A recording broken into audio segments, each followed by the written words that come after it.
ঢাকা বিশ্ববিদ্যালয়ে ছাত্র শিবিরের দেয়া নিরাপদ পানির ফিল্টার ভাঙচুরের ঘটনায় জড়িত শিক্ষার্থীর পরিচয় মিলেছে। তার নাম ফাহিম শাহরিয়ার সজীব। খুলনার পাইকগাছা পৌরসভার বাসিন্দা ও বর্তমানে ঢাকায় মায়ের সঙ্গে বসবাস করেন। এছাড়া তিনি ছাত্রলীগের চিহ্নিত কর্মী বলেও জানান নেটিজেনরা।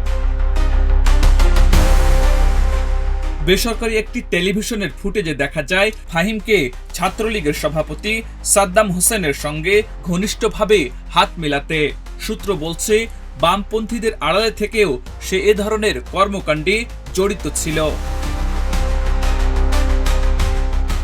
ঘটনায় সাধারণ শিক্ষার্থীদের মধ্যে ক্ষোভ দেখা দিয়েছে। তাদের অভিযোগ, সন্ত্রাসী মন মানসিকতার একটি শ্রেণী সাধারণ ছাত্রদের জন্য স্থাপিত জনকল্যাণমূলক সুবিধা নষ্ট করছে।